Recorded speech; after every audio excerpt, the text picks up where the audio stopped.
I think it's not very probable to find living people under all these mud and rubble masses, but I hope some missing ones haven't so far been able to reach their relatives, and in reality they are in a safe place. Which have been the most affected areas, and why do you think they've been hit so hard by the deadly floods? The most affected areas are in Rhineland-Palatinate, also the federal state Rhineland-Palatinate, the region around Ahrweiler, and in North Rhine-Westphalia, it's the Eifel region around Bad Münstereifel and Erftstadt, as well as Wuppertal.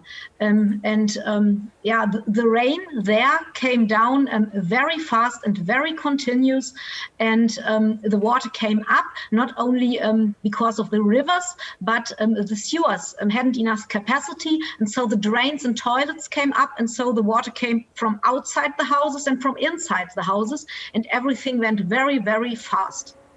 What are the priorities now for emergency and aid crews? At the moment, still people are in the emergency shelters, and we have to give food to them. And of course, the phase of reconstruction of cleaning has started, and that's a huge task with a lot of challenges. We still have problems with electricity, with drinking water, with telephone, and things like that. And that are all the problems we have to solve hand in hand. And how will you deal with the challenges in cleaning up? How long will it take for recovery to take place? Can you describe for us what the scene is like? The destruction is really, really enormous and very serious. And what's very good is that everything works hand in hand, that there are a lot of volunteers from the organizations, of course, as well as paid staff, but also volunteers from everywhere, neighbors, and everyone does its best. And so it works hand in hand, and firms give support, and we bring all these things together and try to do it very fast. But I'm sure it will need not only weeks, but months and perhaps years to rebuild everything as it was before. We're looking at some images now, really devastating scenes there. What warnings did residents receive before their homes were inundated and destroyed? In Germany, we have different apps. As we have a modular alarm system, and one part are these apps. But of course, you have to have this app on your mobile phone to get the information. And I think a lot of people think, oh, in Germany, we live in such a safe place and all these catastrophes happen everywhere, but they can't happen to me. And I think we must focus more on preparation, every one of us, not only the state, but every citizen, every one of us must think about this. What will I do? How can I be warned?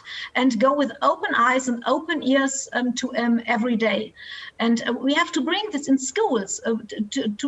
We have to teach this already to the children, that also in Germany such things can happen, as we see, very fast, and they will happen, I think, because of the natural changements more often and much heavier than we have seen before.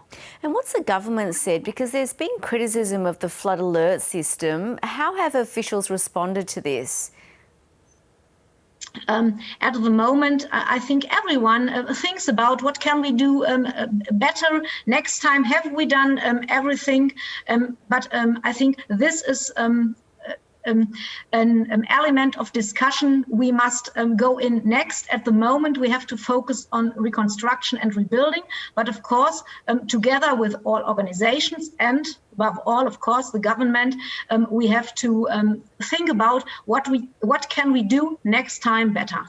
And Tanja, how many are still in evacuation centres, and will most of them have homes to go back to? That's a difficult question.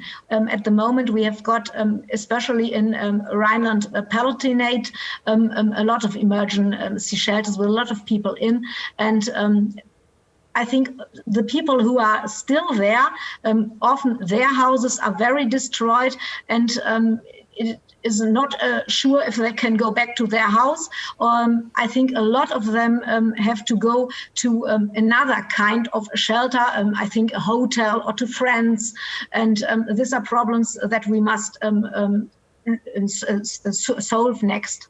Well, just finally, are residents still in any danger even though the rain has eased?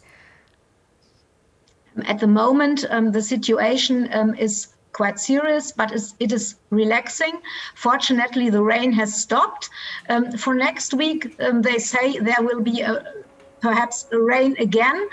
So I think we must be very aware what is happening next. But at the moment, the situation is relaxing. The dams are no longer threatening to break.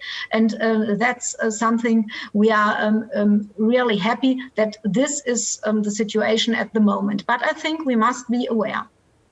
Tanja, thanks so much for giving us a sense of what it's really like there. Tanja Knopp there in Germany.